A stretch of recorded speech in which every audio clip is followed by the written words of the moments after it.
Praise the Lord. இன்றைய கர்த்தருடைய வார்த்தை ஆதியாகமம் 17வது அதிகாரம் 2வது வசனம்.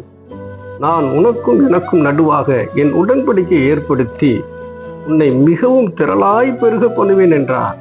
எனக்கு அன்புக்குரியவர்களே, என் தேவனாகிய கர்த்தர் உங்களை மிகவும் திரளாய் பெருக பண்ணுவார். ஒரு உடன்படிக்கை என் தேவனை கர்த்தர் ஏற்படுத்துகிறார். என்ன உடன்படிக்கை?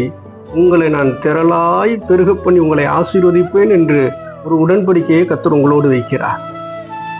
இந்த உடன்படிக்கை மாறவே மாறாது. மனுஷனுடைய உடன்படிக்கை மாறிவிடும்.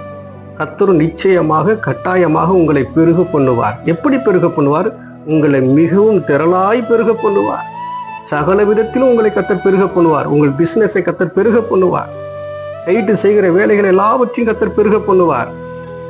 கர்த்தர் உங்களை பெருக பண்ணி உங்களை ஆசீர்வதிப்பார். நான் உங்களை ஆசீர்வதித்து உங்களை நான் பெருகவே பெருக பண்ணுவேன் என்று சொன்ன என் ஆண்டவர் உங்களை வானத்து நட்சத்திரங்களைப் போலவும் கடற்கரை மணலைப் போலவும் உங்களை மிகவும் திரளாய் பெருக பண்ணுவார். சகல விதத்திலும் நீங்கள் பெருகுவீர்கள். நீங்கள் குறுகி போக மாட்டீர்கள். கர்த்தர் உங்களோடு கூட இருந்து பெரிய காரியங்களை செய்வார். நீங்கள் ஆசீர்வாதமாக இருப்பீர்கள். God bless you.